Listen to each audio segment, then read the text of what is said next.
Una cosa es que se haga una transferencia de una empresa a otra y otra cosa mucho más difícil es que para encontrar la procedencia de un recurso tú tengas que supervisar más de 2,000 transferencias, ¿no? ¿Cómo me dice el costo de adquisición por cliente? Una demanda personal, ¿cómo te preparas legalmente para tenerla? Es posible que una empresa sea propietaria de otra empresa y a la vez pues es posible que una empresa de México sea propiedad de una empresa en Estados Unidos, que sea anónima, que esté dentro de un fideicomiso, que esté dentro de otro fideicomiso, que esté dentro de otro fideicomiso. El objetivo no es que tú seas imposible de demandar, pero sí que seas muy difícil. Entonces, si es tardado llevar un proceso en México, pues es más tardado hacer que las autoridades mexicanas requieran a las autoridades estadounidenses y que se hagan chequeos allá también. Vi que hace un año comenzaste a documentar las 52 semanas de cambiar tu vida y justo cuando te escribí para agendar este podcast, platicábamos como del espacio que estábamos dejando entre mensajes y me dijiste de la cantidad de clientes que estaban cayendo por los últimos videos que estaban pegando bastante. ¿Cómo ha cambiado todo desde que las redes sociales empezaron a despegar en un despacho? ¿Cómo se ve eso? Ok, pues en un despacho se ven cambios en la operación bien grandes, ¿no? Inmediatamente tienes que empezar a hacer ciertos cambios, tienes que empezar con una contratación un poco más agresiva, porque pues cuando uno está primero empezando su despacho, pues el despacho a lo mejor es uno, otro socio o colaborador y secretario o secretaria, ¿no? Pero ya cuando tienes 100 o 200 personas agendando consultas a la semana, pues tienes que hacer algo bien diferente, ¿no? Incluso al menos desde el punto de vista de alguien como figura pública, que muchos despachos no son necesariamente de una figura pública o con redes sociales, pero tienen su cartera de clientes por referencia. Yo creo que en lo personal, cuando alguien tiene un despacho basado en su presencia en redes sociales, el primer cambio es que se tienen que empezar a filtrar un poco los clientes, ¿no? A filtrar un poco los clientes y pues a empezar a cobrar las consultas. Y esto se me hace bien difícil de decir porque yo tengo un video de hace algunos meses en los que digo, oye, si quieres competir, pues tienes que dar la consulta gratuita, entiende que es un mercado competitivo, pero pues no me había tocado tener 300 o 400 o 500 personas hablándome para consulta en una semana. Y muchos de ellos, pues muchas veces ni siquiera es como una persona que está siendo serio, pues no, si es como que muchos tal vez es como que les gusta el contenido y quieren como la oportunidad de hablar contigo y realmente no tienen ninguna intención de contratar el servicio y está bien, pero a final de cuentas es un despacho y se están pagando salarios y se está pagando operación y cada hora de trabajo cuesta. Entonces, por obligación, pues tenemos que empezar a hacer un poquito más de filtros, ¿no? Igual, la atención sigue siendo la misma, para eso pues se contrata más y se mejora la operación, pero sí se tiene que empezar más que nada a filtrar, es de lo que me he dado cuenta. Y pues también no es tan sencillo como que, oye, tienes más trabajo, contrata más gente.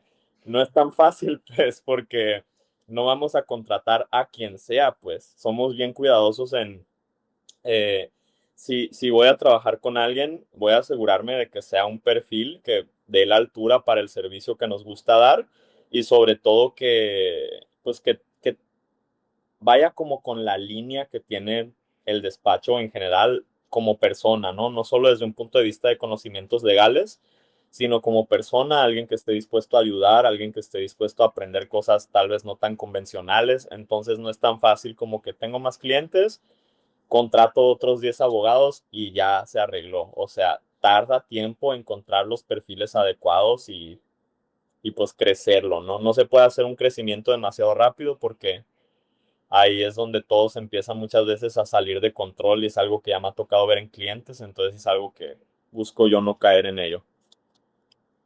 ¿Y qué prácticas has tratado de mantener al momento de contratación y crecimiento? Digamos, porque vi dos videos tuyos, uno sobre la imagen y creo que la has reflejado muy bien por el tipo de cliente que quieres atender, pero también el de los clientes, cómo conseguirlos y empezás a hacer la comparativa con una carretera.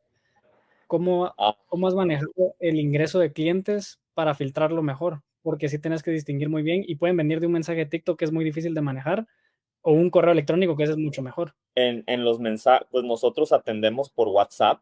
Entonces, lo que hacemos es que como es muy complicado tener tantos canales de comunicación, o sea, si te entran a lo mejor en Instagram 60 solicitudes y te entran por correo otras 60 solicitudes y te entra por mensajes de Facebook otras 60 solicitudes, es bien complicado estar atendiendo cada uno de ellos. Entonces, la estrategia que tenemos nosotros es que eh, todo canal de comunicación que no sea WhatsApp es el mensaje, es una redirección al WhatsApp. Entonces, todo lo manejamos en un solo canal y eso facilita mucho. Entonces, ok, me llega un mensaje en Instagram, lo que se manda es, gracias por el interés, leemos el mensaje más o menos de qué se trata. Si vemos que es algo que no podemos ayudar, pues somos bien abiertos en decir, ok, nosotros no nos dedicamos a eso, ¿no? O si es algo en lo que sí podemos ayudar, ok, seguro que sí te ayudo, favor de contactarme al WhatsApp oficial del despacho les doy el número y ya tenemos todo en un solo canal de comunicación. Entonces se entra a ver cada mensaje uno por uno ya en un solo canal, lo cual hace más fácil y más rápido y más eficiente todo y se va viendo, ¿no? Entonces, el simple hecho de cobrar la consulta es, ya eso hace, la verdad, la gran mayoría del trabajo, ¿no?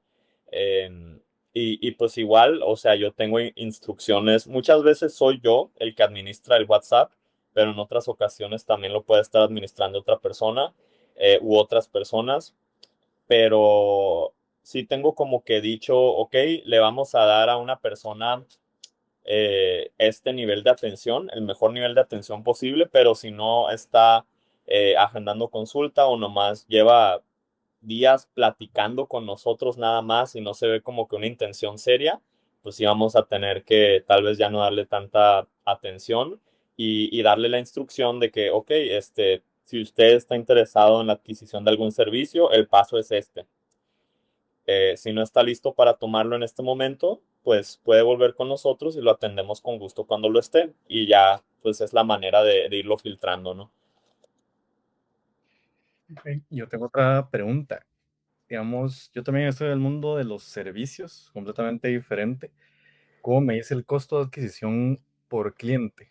Ahorita que vos mencionas el tema de darle seguimiento por WhatsApp, por TikTok, luego un par de semanas hablando y de repente no tiene interés, ¿cómo es que me dice ese costo de adquisición ya con los clientes cerrados?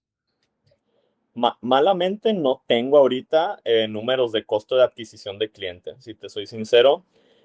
Ya estamos pues con el simple hecho de lo que comentaba José, ahorita el crecimiento ha sido muy rápido, entonces no hemos tenido el tiempo o la cabeza tal vez de ponernos a sacar exactamente el costo de adquisición por cliente, pero yo creo que sería muy baja. Sería muy bajo porque nosotros no invertimos en anuncios, ahorita no tenemos campaña de Meta Ads, ahorita no le pagamos a un influencers, ahorita no tenemos anuncios, realmente toda la publicidad es contenido orgánico. Entonces, costo de adquisición de cliente pues sería nada más eh, por la operación de las personas que atienden al cliente y por cada uno, híjole, no tengo el número, la verdad, pero yo diría que son extremadamente bajos porque no pagamos publicidad. Así no te preocupes, yo no iba al número, sino al cómo medir eso, si realmente, por ejemplo, mi vendedor está siendo efectivo, cerrando clientes, pero creo que respondiste bastante bien la pregunta, que es básicamente en la operación, ¿verdad? Eso es lo que te cuesta al cliente, darle seguimiento. Sí, tal cual la persona que le está dando atención y pues el tiempo que se le invierte a cada quien, ¿no? Igual si una persona pues no adquiere ningún servicio, pues es eh, un dinero que pues no pasa nada si no se le saca provecho, ¿no? A final de cuentas, en cualquier negocio van a llegar clientes que los vamos a atender, tal vez no adquieren ningún servicio, pero pues igual los tenemos que atender porque es responsabilidad, ¿no? Entonces, pues sí, yo creo que recae nada más en los gastos de operación. Cool. Interesante. Tenés un video de cómo hacerte intocable ante el SAT y mencionas que hay que tener un plan. ¿Cuál crees que es el mejor plan para hacerse intocable ante el SAT? Pues hay muchos, pero el principal, la solución, yo diría prácticamente infalible, sería hacer una estrategia integral de dejar de ser un residente fiscal de México por completo, ¿no? Entonces, en ese caso, ya sería visible ante otra autoridad, pero si escogemos un país adecuado, pues hay manera de no tributar o de tributar mucho menos. Entonces, ejemplo, una persona que tenga una residencia fiscal en Paraguay, hoy día, pues tiene la oportunidad de todos los ingresos que provienen de fuente extranjera, tributan un 0% porque tienen una política fiscal territorial. O sea que en Paraguay sí se paga, pero se paga el 10% de los ingresos que se generen dentro del país. Pero todo lo que provenga del extranjero tributa un 0%. Entonces, ahí, pues yo creo que eso es lo más eficiente, ¿no? ¿Cuál crees que es ese primer listado que viene a mente de país, beneficio, país, beneficio? Este es un tema que tiene bastante por hablar, pero yo creo que lo principal en lo que uno se tiene que fijar es no directamente en qué país me va a cobrar menos, sino que ya en el mundo real, lo primero en lo que uno se tiene que fijar es en la seguridad, para empezar, porque hay algunos países que tienen tasa de 0%, digamos, ¿no? Pero es un país que tal vez está en lista negra o es un país en el que hay corrupción de gobierno. Entonces tú tienes tus activos bajo una empresa de ahí y crees que está bien, pero por corrupción te embargan los activos. Entonces, yo creo que número uno es con cualquier consultor que vayas o con cualquier despacho que vayas que se dedique a este tipo de movimientos, número uno, checa la cuestión de la seguridad, ¿no? Primero es la seguridad porque es muy bonito que te digan, mira, este país tiene el 0%, aquí está la ley, pero tienes que explorar otras cosas también.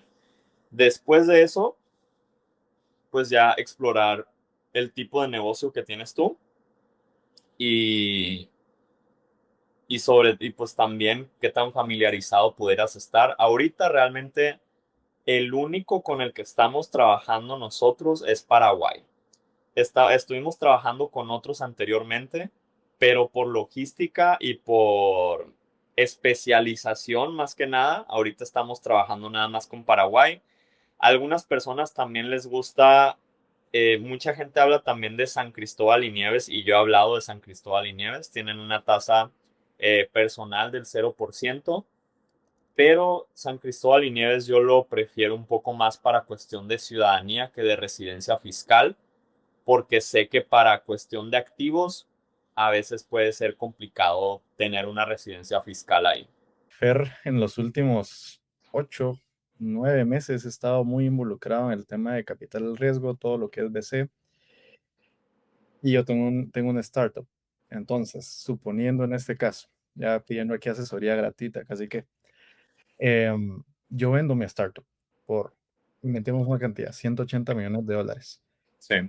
¿Cuál sería el camino típico para que esos $180 millones yo pague la menor cantidad de impuestos y pueda utilizarlos en mi diario vivir también? Suponiendo que estamos en México, porque tú conoces más todo el tema de sal de México, supongamos que estamos en México, ¿cuál sería ese camino? Yo digo contigo, mira, vendí por $180 millones, me lo compró una compañía estadounidense. ¿Cuál es el camino promedio? Pues porque obviamente necesitarías más detalles para seguir y que ese dinero me rinda. Ok, pues bueno, de hecho ya nos han llegado clientes de eso. Estamos hablando de hacer un exit sin el impuesto, ¿no? Entonces, Claro. para hacer normalmente nosotros quienes atendemos en esas cuestiones son emprendedores, pues que normal tienen su negocio constituido, ¿no? Pero para hacer un exit, ahí sí, es algo que estamos explorando para hacer con unos clientes que tenemos, que andamos todavía en el proceso de evaluación apenas de si se puede lograr, pero hacer un exit sí es mucho más complicado. A lo que me he dado cuenta sí es mucho más complicado porque como es una empresa mexicana, Ujú. pues como que sí está un poco más amarrado a hacer un ingreso que se considera como lo pongas de fuente mexicana. Ok. Entonces, ahí sí, y en Estados Unidos es igual. Entonces, para hacer un exit tal cual, no tenemos todavía una solución fija. Es algo que estamos explorando ahorita con un cliente. Pero yo, pues ahorita a lo que hemos estudiado, creo que sería eh, no que el dinero, el concepto de recibir el dinero no sea por exit tal cual, Ok, sino que tal vez buscar que el exit se haga en el mismo país y luego buscar una deducción con alguna estructura internacional, porque el exit tal cual está difícil. Más bien creo que radica en hacer algo después del exit que te pueda reducir la tasa fiscal.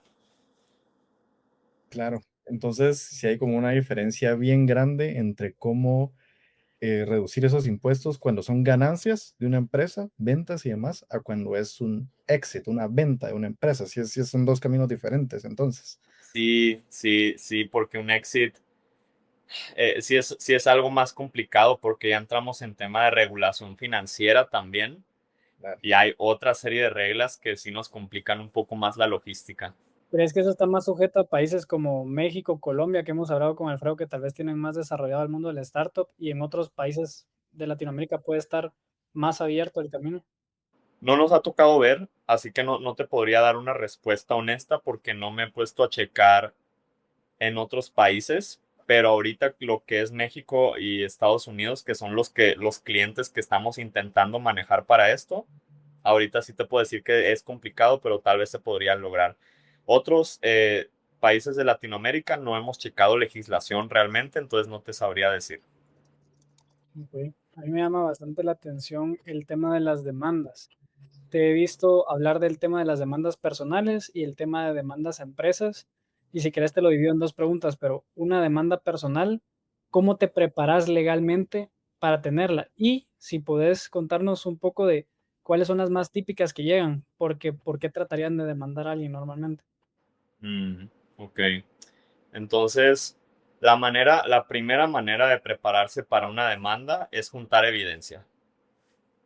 Sea por lo que sea que te estén demandando o sea por lo que sea que tú buscas demandar a una persona, el primer paso, logísticamente hablando, es juntar evidencias. ¿Por qué?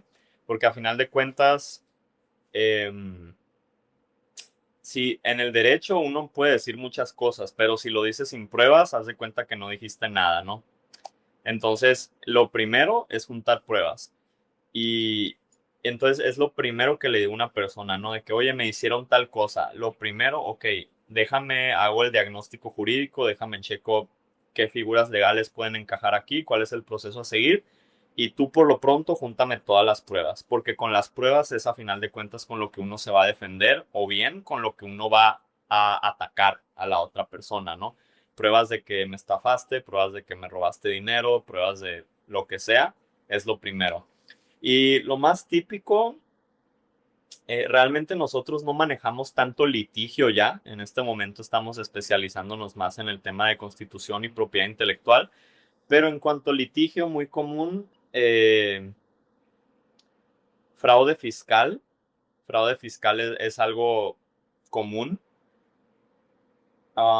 Por ejemplo, hace poquito, pues no voy a entrar en detalles, pero me tocó una clienta que a través de que tenía una relación de que una empresa le compra mercancía a otra empresa y le estaban haciendo facturas falsas y pues básicamente le estaban robando millones de pesos a través de facturas falsas, ¿no?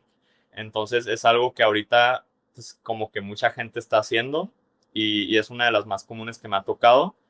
Fuera de eso, eh, el tema de que una persona quiera como que robarle la empresa a otra, también muy común. Ejemplo, que se celebren en materia empresarial hay algo que se llama una asamblea, que es básicamente como una reunión de los socios de una empresa que tiene efectos legales.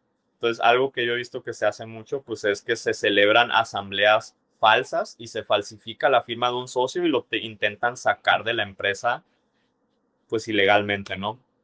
Entonces, eso sería una simulación de actos jurídicos muy común también, que es algo por lo que se demanda mucho en el rubro, ¿no? Se simula un acto jurídico para sacar a un socio o para quitarle dinero a un socio o para quitarle acciones a un socio, etcétera.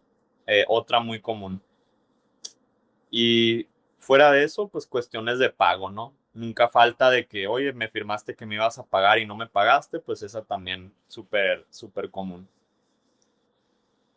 Y hablando de ello, porque ahora está como muy trending y justo tú has subido videos de hablando de mi cliente llega y me pregunta si estamos bien y lo tienen que investigar en 10 países diferentes, no sé cuántas compras. Es como tendencia ese tipo de reel, ¿no? Y creo que va mucho con lo que mencionas de esa demanda de fraude fiscal, ¿no? Entonces, para que la gente entienda un poco más esos reels, ¿a qué se refieren? ¿Cuál es ese proceso? ¿Por qué 10 países? ¿Por qué es tan complejo? Y que yo también he visto que, por ejemplo, futbolistas que defraudan a Hacienda en España pasan años y años y años en ese proceso. Si pudieras explicar un poquito más la vida real detrás de esos reels, porque obviamente es más complejo que solo el reel, si pudieras explicar un poco eso. Sí, súper. Pues mira, esto me encanta a mí, ¿no? Este tema está bien interesante. Entonces funciona así. Eh, es posible que una empresa sea propietaria de otra empresa. ¿Ok? Este es el punto uno. Y a la vez, pues es posible que una empresa de México sea propiedad de una empresa en Estados Unidos, que sea anónima. Y a la vez es posible que una empresa en México sea propiedad de una empresa en Estados Unidos, que es propiedad de una empresa en Suiza. Y a la vez, pues así nos vamos yendo, ¿no? Es posible que una empresa sea propiedad de otra empresa, que sea propiedad de otra empresa, que sea propiedad de otra empresa y que esté dentro de un fideicomiso, que esté dentro de otro fideicomiso, que esté dentro de otro fideicomiso. Entonces, básicamente, lo único que es un rastro. Es un rastro de empresas y de estructuras legales que qué es lo que causa. Al final, realmente no causa que seas. Depende si puede ayudar, pero muchas veces no causa. El objetivo no es que tú seas imposible de demandar, pero sí que seas muy difícil. Entonces, si tú, digamos que tú tienes una empresa que afecta a una persona en México y es propiedad de una empresa en Estados Unidos. Eso ya implica que el proceso se tiene que llevar no solamente a nivel México, sino también a nivel Estados Unidos. Y para, y si ya saben, ya sabemos que los procesos legales son tardados. Entonces, si es tardado llevar un proceso en México, pues es más tardado hacer que las autoridades mexicanas requieran a las autoridades estadounidenses y que se hagan chequeos allá también. Entonces sería más tardado tener que hacer que se hagan chequeos con autoridades mexicanas, que le soliciten algo a las autoridades estadounidenses, que le soliciten algo a las autoridades de otro país y así sucesivamente. Entonces lo que hace es un rastro que hace que logísticamente hablando sea demasiado tardado y demasiado difícil que a final de cuentas lleguen a la última estructura, que es la que tiene los bienes o que es la que tiene el control de otra, ¿no? Y de hecho, para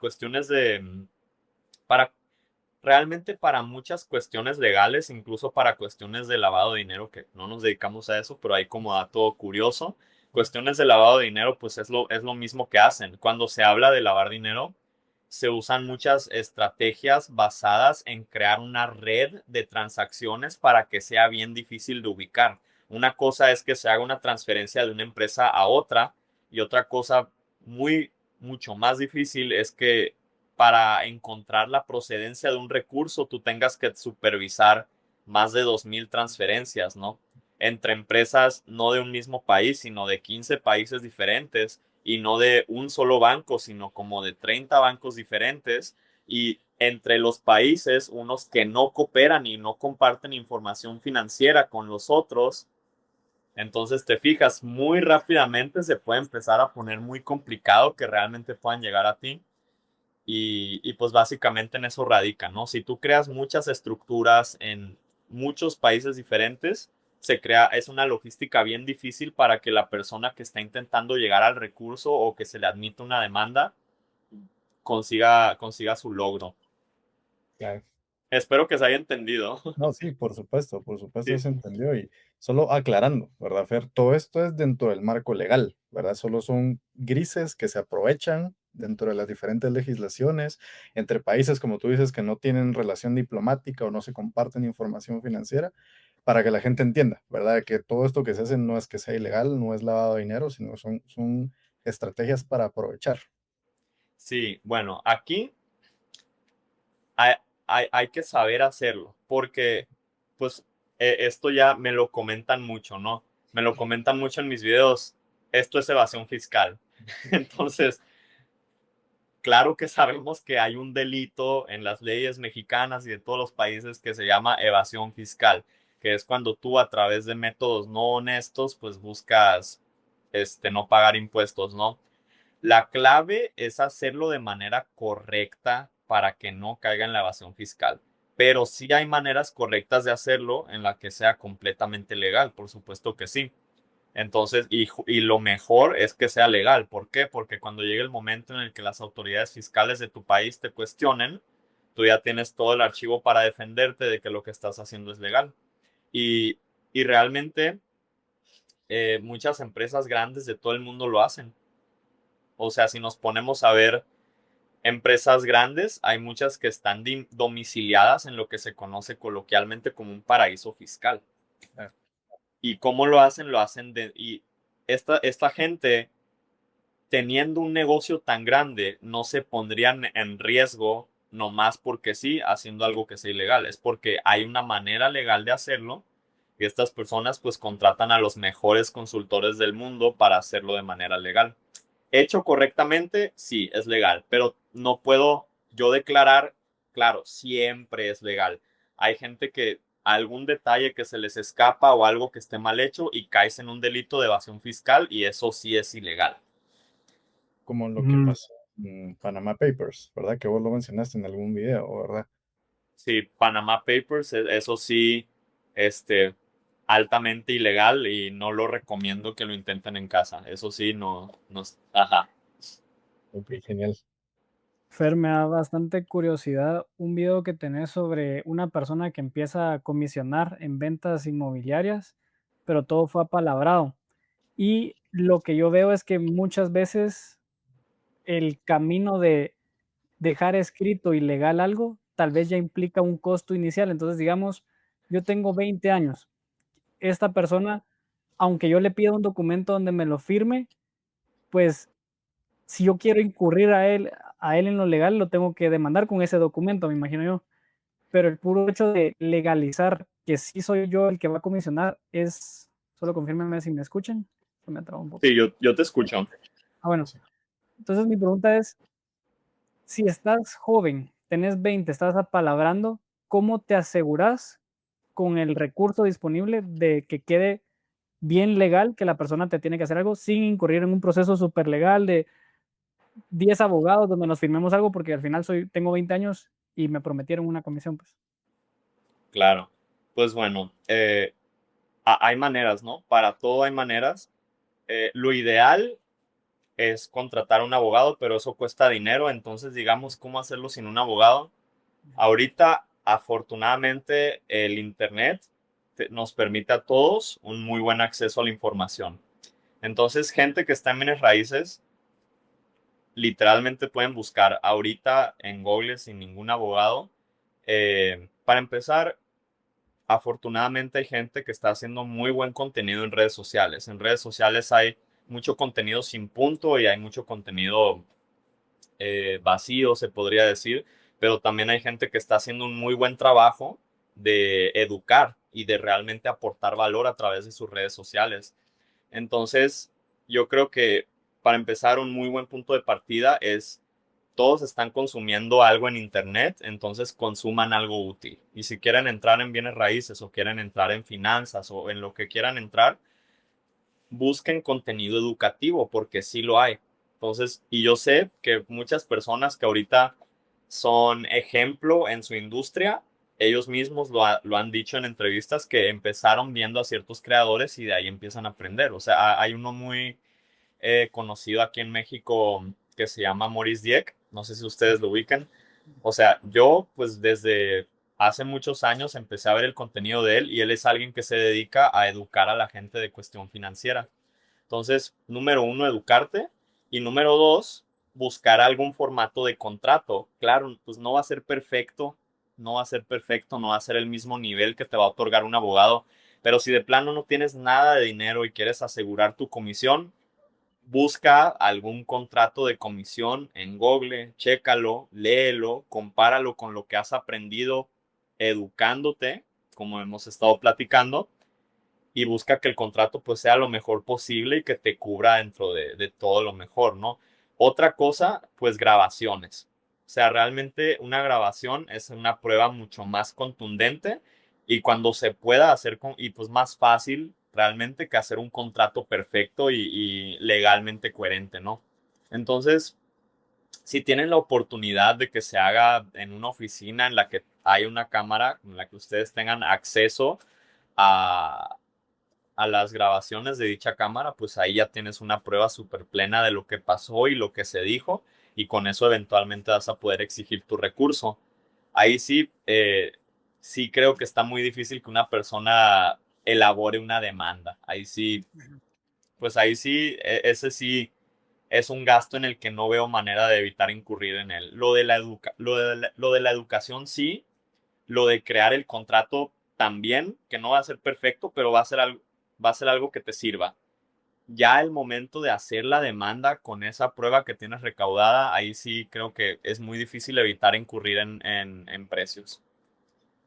Y digamos, Fer, si tú no tienes acceso a las cámaras, pensando en este mismo caso, el chavo inmobiliario, 20 años, tú lo grabaste en tu celular, pero la persona no te dio autorización. ¿Vale esa prueba a la hora de la demanda? ¿O te la pueden votar así como yo jamás?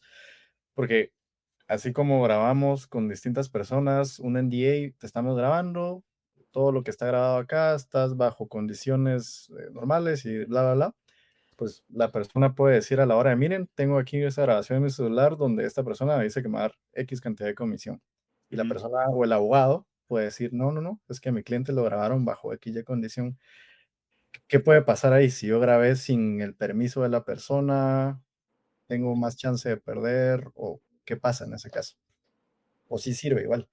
Ok, sí sirve, y aquí es en donde entramos en la legalidad de una grabación, ¿no? O de una comunicación privada, que es con el nombre exacto que sale dentro de la Constitución. Entonces, la Constitución, que es la ley más fuerte de México, dice que las comunicaciones privadas son inviolables, ¿ok?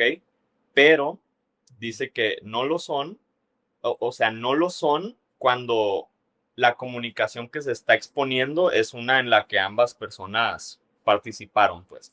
Entonces, ejemplo, si usted tiene un video de una persona diciéndole a su abogado que cometió un delito, Ujú. ahí sí, esa es una prueba que no es plena porque es una comunicación privada con el abogado, y pues comunicaciones privadas con el abogado no tienen efectos contundentes por el secreto profesional y pues porque es el defensor de la persona. Claro. Pero si es una comunicación privada, o pues más bien en palabras simples, una grabación en la que es tú con esta persona, claro que tiene efectos legales. Y ni habiendo firmado un aviso de privacidad, que diga un acuerdo de confidencialidad o algo por el estilo.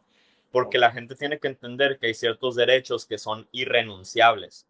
Entonces, un derecho irrenunciable es aquel que ni aunque firmes 1000 contratos lo pierdes, porque son derechos fundamentales que nunca los pueden quitar. Entonces, ejemplo, la esclavitud está prohibida en México, ¿no? Entonces, si yo le firmo un contrato a alguien de que voy a ser su esclavo, no puede ir a exigir que sea su esclavo. Oye, pero me firmaste. No, es un derecho irrenunciable la libertad, ¿ok? Entonces, si yo le firmo un acuerdo de confidencialidad a alguien en donde dice, tú nunca me vas a demandar, demandar a alguien porque violen tus derechos es y siempre va a ser un derecho irrenunciable. Ok. ¿Ok? Entonces, esa es la lógica. Y disculpe si me aplazo mucho, pero a mí me gusta como, bueno, tengo un poco el hábito de como hacer las cosas un poco largas, pero es como para buscar un mejor entendimiento de ellos solamente. Pero, pero sí, entonces esa es la lógica. Entonces, si tú firmas un contrato en el que la persona pone y nunca me vas a poder demandar, o sea, no tiene validez eso, pues realmente. lo hacen más que nada como un mecanismo de prevención, pues. O sea, sí, porque muchas personas sí se la creen, entonces ellos dicen en su mente, ok, yo firmé algo que dice que es imposible que lo demanden, entonces pues ni siquiera lo voy a intentar, pero realmente sí puedes.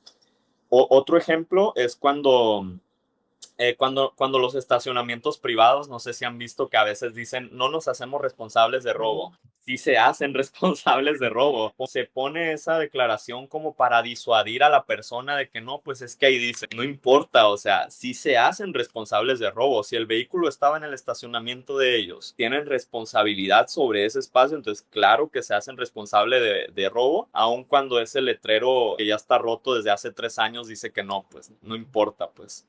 ¿Y desde qué punto de tu camino como emprendedor crees que vale la pena abrir una empresa holding? Que me llama mucho la atención también ese tema en tus videos.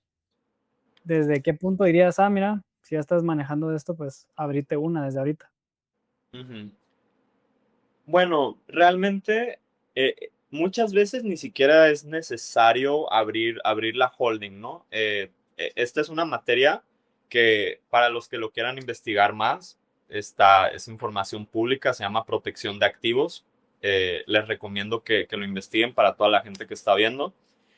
Y el punto base de la protección de activos es separar la persona que es dueña del activo de la operación, ¿ok? Entonces, realmente más que constituir una holding, lo que yo recomendaría es primero constituir una empresa operativa. ¿Y qué es la empresa operativa? Es la que como tal se expone y hace los actos jurídicos a su nombre. Entonces, y que los bienes continúen estando a nombre tuyo propio como persona física. Porque de esa manera no tienes que hacer todo el trámite de crear una holding y los bienes están a tu nombre, entonces las cosas son menos complicadas y la única persona que se expone es tu empresa operativa que no tiene nada a su nombre. Eso es lo primero que yo recomiendo. Más que hacer una holding, primero una operativa. ¿Y desde cuándo? Eso sí, desde el principio, ¿no? Eso sí lo recomiendo en cuanto puedas. Porque cuando un emprendedor está empezando, digamos que no tiene ningún activo, todavía no tienen casa, carro, nada que le puedan quitar. Pero tienen que entender que las obligaciones que ustedes adquieran haciendo negocios los pueden atacar a futuro. Entonces, ejemplo. Entonces, por eso la empresa operativa es la que es más importante que la holding. Tiene que ser la empresa que absorbe todos los golpes y a nombre de la cual usted se compromete. Entonces, ejemplo, un emprendedor crea su consultoría y a los 2 años ya le va súper bien y ya hasta se compró una casa. Y le llega una demanda de uno de sus primeros clientes que le quedó mal y como firmó a su propio nombre, ahora sí que ya tiene casa y tiene carro y tiene X cosas, se los va a poder quitar, pues. Entonces, más que hacer una holding, una operativa. ¿Desde cuándo? Si puedes, día uno, porque es algo que a final de cuentas te va a poder perseguir a futuro si no lo manejas bien. Yo estoy un poco confundido con un tema que se llega a parecer, al menos a mi parecer en los videos, y es justo la empresa donde proteges tu dinero, digamos, y el tipo de empresa que te permite mover dinero y propiedades sin impuestos y rastro. ¿Cuál es la que mencionó las fantasmas? ¿Cuál es la diferencia? ¿O para qué se usan esas? Ok, pues podría ser la misma. Y por cierto, una empresa fantasma, me gustaría también como decirle a la gente que está viendo, una empresa fantasma, lo único que significa es una empresa sin actividades reales, ¿no? Entonces, una empresa fantasma no es ilegal. Empresa fantasma realmente no es un término legal, es un término yo creo que más que nada periodístico, que se empezó a usar desde hace años porque pues suena muy llamativo, empresa fantasma del diputado, no sé qué, y wow, súper llamativo, ¿no? Pero a final de cuentas una empresa fantasma no es nada más que una empresa sin actividad real y eso no es ilegal. Tú puedes crear una empresa en donde tú quieras y si tú no haces nada con esa empresa, pues es legal que no hagas nada, ¿no? Y empresas que se usen para ocultar activos o para transferir activos de una parte a otra, pues puede ser una holding. No son como excluyentes entre sí, pues. Muchas veces la holding no va a hacer movimientos con otras empresas, pero a veces sí. El único requisito de la holding es que no se comprometa con nadie o con ninguna estructura que no sea tuya, pues. Entonces, una holding perfectamente puede, tú le transfieres dinero a tu holding y luego tu holding le transfiere dinero a otra empresa que también es tuya y no hay problema porque tú no te vas a demandar a ti mismo, pues, porque a final de cuentas son estructuras tuyas. El problema es cuando te comprometes con otra persona. Entonces, pues más o menos podría ser lo mismo, pues podría, una holding podría hacer eso o podría no hacer eso y no deja de ser holding por, por ello, pues.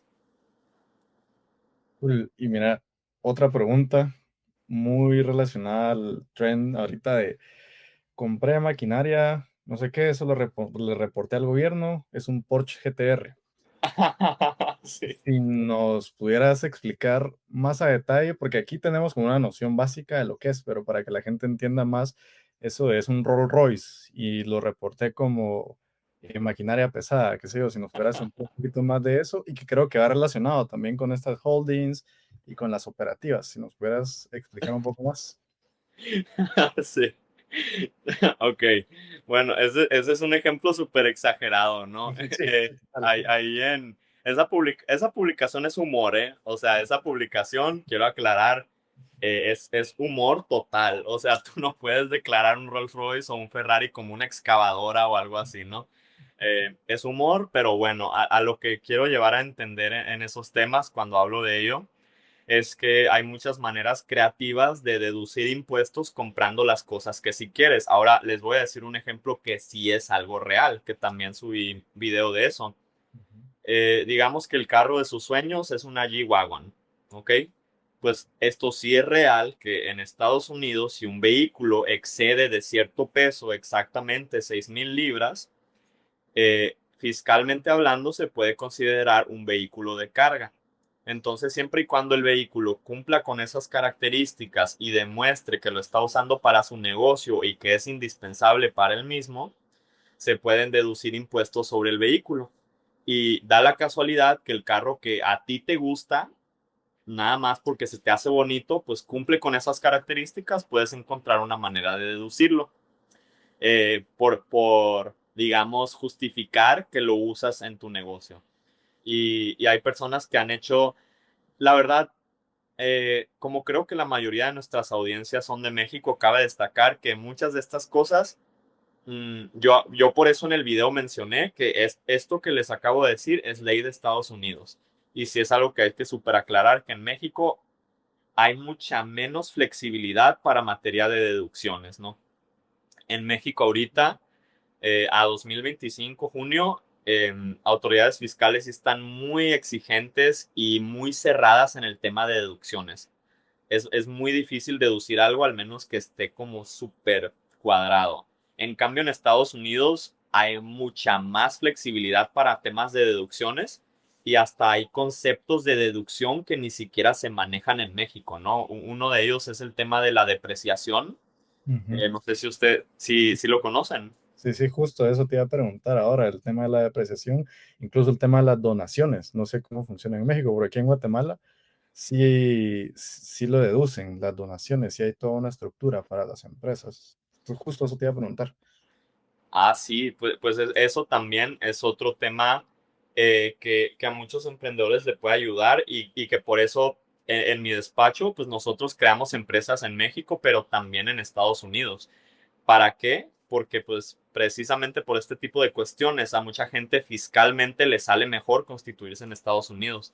Tema de la donación, no estoy informado realmente cómo funciona ahorita en Guatemala para efectos de deducción, pero lo que sí les puedo hablar es el tema de la depreciación, ¿no? Que de depreciación yo no veo que se hable mucho en México de ello, pero depreciación es cuando un activo fiscalmente se considera que se va desgastando año con año y el valor que tu activo pierde se puede deducir de impuestos. Y eso es algo que fiscalmente se usa mucho y está reconocido en ley en Estados Unidos y en México como que no se maneja mucho, pues. Entonces, mm, pues es complicado. Y además, sí voy a decir que yo no soy contador, yo soy abogado. Entonces, yo doy asesoría fiscal básica, pero ya cuando nos empezamos a meter en lo más específico de la contabilidad, ahí sí son temas que no manejo al 100%, entonces no te sabría decir totalmente, pero pues sí sé que hay muchas cosas que en México no se manejan, que en Estados Unidos sí, y pues me imagino que igualmente en Guatemala hay cosas que se pueden hacer, que acá no, y así sucesivamente con otros países. Entonces, también es otro aspecto importante al escoger en dónde uno va a constituir la empresa, ¿no? Ver dónde fiscalmente le va a convenir más. Claro. Y mira, justo otra pregunta relacionada a esto, que esto solo lo he visto en contenido en inglés. Reels así muy parecidos al tema del Rolls Royce, de las empresas. Vi una vez una persona que creó un reel que mencionaba, contrata a tu novia para que todas tus vacaciones salgan gratis, algo así, o contrata a tu mamá y no sé qué. ¿A qué se refiere con eso? También es una forma igual creativa de deducción de impuestos que funciona, como te menciono, eso lo dice en inglés, entonces no sé si en Estados Unidos, en Europa, ¿cómo funciona eso? Sí, es como, pues es lo mismo, ¿no? A final de cuentas, una deducción la sacamos de justificar que algo es utilizado e indispensable para nuestro negocio. Entonces, ejemplo, ¿no? Eh, es eso de contrata a tu novia y deduce las citas con ella y etcétera. En teoría sí se puede, pero pues probablemente también es cierto que sí podría llegar a ser objeto de cuestionamiento, entonces no más que cuando llegue el momento en el que las autoridades fiscales los cuestionen, pues que estén muy listos para contestar preguntas porque también pasa. Y algo más interesante, pues para darles un poco idea de cómo se puede jugar con esto, si una persona es influencer de viajes, por ejemplo, pues si esta persona se compra un vuelo y paga el hotel más caro y se paga las mejores comidas y sube contenido de eso y de eso gana dinero, pues es una persona que está en posibilidad de deducir de impuestos prácticamente todo lo que compra en sus viajes porque esa es su actividad laboral y es indispensable para su actividad laboral. Y esa es la palabra clave, indispensable. O sea, hay que demostrar que el gasto que estamos haciendo, número uno, tiene que ver con nuestro negocio y lo estamos usando en nuestro negocio y que es indispensable también para ello. Entonces, pues eso son cosas interesantes, ¿no? De como contratar a la novia y luego poner el concepto de comida con cliente o algo así, pues creo que en teoría sí se podría hacer, pero pues nomás hay que estar muy listos para contestar preguntas en caso de que llegue algún cuestionamiento, ¿no? Genial, genial, genial. Y en temas de comercio electrónico, justo estábamos pensando con un amigo empezar a utilizar Stripe como método de cobro porque nos falló muchas veces un link de una plataforma local de pasarela de pago y me dijo, mira, podemos empezar a usar Stripe. El problema es de que aquí ya metemos en temas de LLC. ¿Qué pasa si yo quiero utilizar una plataforma de pago como Stripe o PayPal, digamos, legalmente? ¿Qué sucede si yo estoy cobrando con una plataforma estadounidense en Guatemala? ¿O no hay problema? Pues no hay problema realmente, ¿no? Es lo padre de estas pasarelas. Realmente la pregunta es como respecto al lugar en el que se van a pagar los impuestos o exactamente como en qué es la pregunta. Mi pregunta es si yo quiero usar Stripe, ¿necesito abrir algún proceso como una LLC? ¿Solo recibo el dinero y acá pago mis impuestos o hay algo adicional que debo hacer? Pues ahorita Stripe ya permite abrir en México también, ¿no? No estoy seguro. Según yo, sí, yo tengo Stripe a nivel México. Mm, sería de ver en Guatemala. Sí, ok. Ah, Stripe antes era nomás una plataforma a nivel Estados Unidos, entonces la gente tenía que abrir una LLC y luego a partir de ahí abrir Stripe, pero ahorita realmente Stripe ya permite abrir independientemente desde varios países. Pero bueno, supongamos que usamos una LLC para abrir un Stripe y cobrar. Pues lo ideal es que se tribute a nombre de la LLC, ¿no? Entonces, Otra cosa que hay que ver es el país con el cual vamos a colaborar. ¿Por qué? Porque en materia de derecho fiscal internacional hay algo que se conoce como tratado de doble tributación. Entonces, ¿qué son? Son tratados internacionales en materia fiscal para prevenir que la gente pague impuestos en dos países en vez de uno. Entonces, número uno, pues habría que ver, para empezar, habría que ver si la plataforma permite que abra en tu país, que en cuyo caso, pues nos saltamos lo de la LLC y ya podemos empezar cuando sea, ¿no? Pero si no, es checar qué país y checar si tienen un tratado de doble tributación con Estados Unidos, para efectos del cual tú puedes recibir el dinero en tu LLC y luego mandarlo a tu país y que no se taxee por cuestiones de tratado de doble tributación. Y también, pues, por el concepto, también podemos ver el concepto por el cual vamos a mover ese capital, ¿no? El mejor concepto para mover capital, a mi parecer, entre empresas de diferentes países es por aportación de capital a una empresa. ¿Por qué? Porque si, por ejemplo, yo quiero mover un dinero de Estados Unidos a México y pongo fiscalmente que me presté servicios de mi empresa a mí, pues ya estamos hablando de una venta y genera impuestos.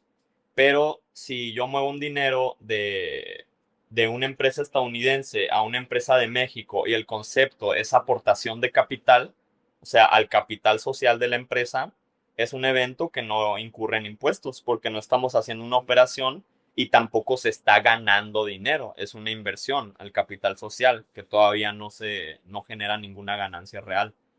Entonces, como que combinando todas estas cosas, disculpa otra vez como que me extiendo mucho, pero es porque en el derecho, por eso se dice tanto como que la respuesta favorita de los abogados es depende, ¿no? Porque me haces una pregunta y yo ya tengo como 30 factores diferentes en mi mente, ¿no? Pero yo creo que los tres principales serían esos, ¿no? Ver la plataforma, ver si hay tratado de doble tributación y asegurarnos de transferir con el concepto perfecto que no haga que incurramos en impuestos o que incurra en la menor cantidad de impuestos. Más como persona que como abogado, vi un video tuyo de hace un año donde mencionas que hay 3 hábitos que tratas de mantener y es escribiendo, y vi la captura de pantalla donde tenés muchos documentos de haber escrito. Hay uno que compartís con Alfredo que siempre me lo ha recomendado y es meditar. Y el último es que tratas de limitar mucho tu acceso a redes sociales. Y te quiero hacer la pregunta relacionada al video que tenés de cómo volverte inevitable en redes sociales. ¿Cómo volverte inevitable en redes y cómo volverte inevitable en la vida en general? ¿Y qué piensas de todo ese tema? Ok, pues bueno, qué padre esa pregunta para empezar. Pues bueno, yo primero, yo soy fan de la meditación y de limitar el acceso a redes sociales. ¿Por qué? Porque a final de cuentas, ok, va a sonar así bien raro, cambiando drásticamente de tema de empresas y todo.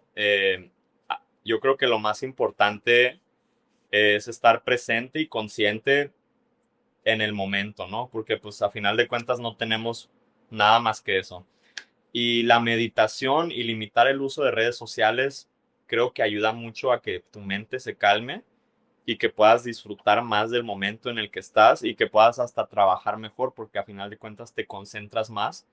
Y pues bueno, ¿no? Yo a todos les recomiendo mucho meditar. Yo lo veo como que es lo que contrarresta toda la dopamina y acelere que traen las redes sociales. Y respecto a volverse inevitable en redes sociales en la vida,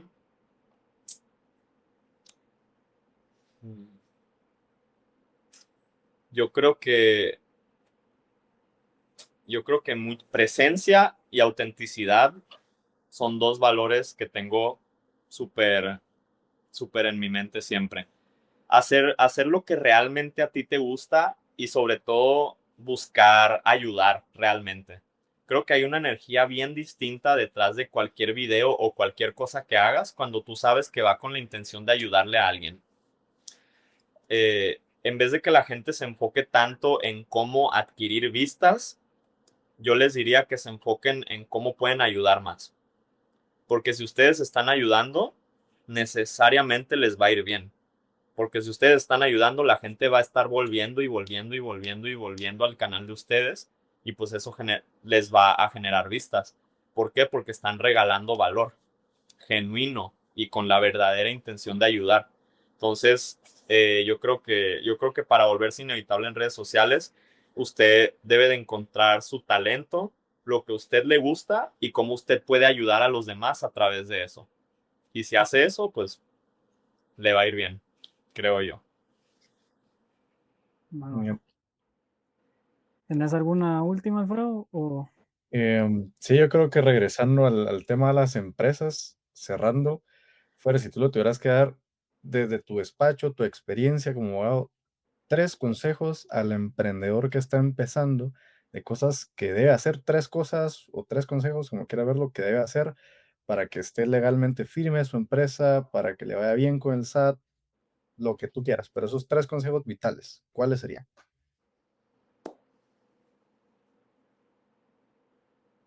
Número uno, educarse.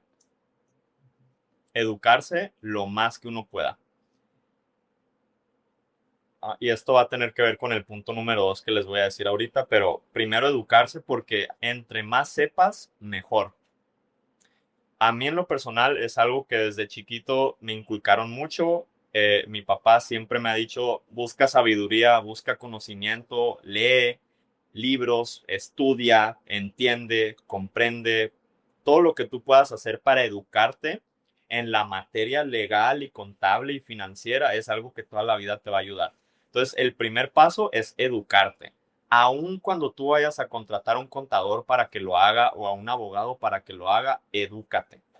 ¿Por qué? Porque si estás al menos un poquito educado, algo que a lo mejor te tomó una hora nada más, tú vas a saber ubicar así cuando un abogado o cuando un contador o quien sea no te está haciendo un buen trabajo y realmente nomás te está quitando dinero o no está siendo profesional. Eso es algo bien importante.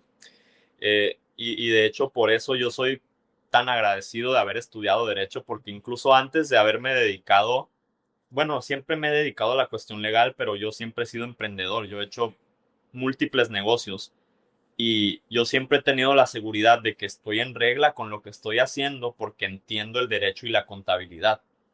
Entonces, paso número uno, edúquense. Siempre les va a servir saber más. Paso número dos, eh, encontrar, ahora sí, encontrar a la mejor persona. Encontrar a la mejor persona. Porque parecen contradictorios los puntos, pero no lo son.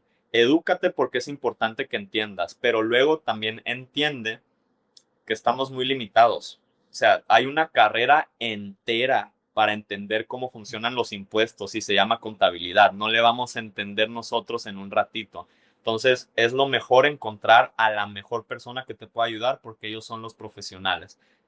Entender, pero no intentar hacer las cosas solos porque no son, porque pues mucha gente no es profesional en eso. Entonces, educarse, saber delegar lo que se tiene que delegar porque es necesario un conocimiento profesional y real para hacerlo. Y número tres, pues voy a meter varios aquí, pero digamos que fuera como uno solo, constituir su empresa, registrar la marca y hacer todo por escrito. Resumámoslo como estructura legal, por decir algo. Pero para mí, yo pongo primero lo de educarse porque realmente es mucho más importante, creo yo. Y esas tres cosas yo creo que ayudarían mucho a quien sea a estar bien. Fer, eso fue el podcast. Muchísimas gracias por tu tiempo. No, gracias a ustedes.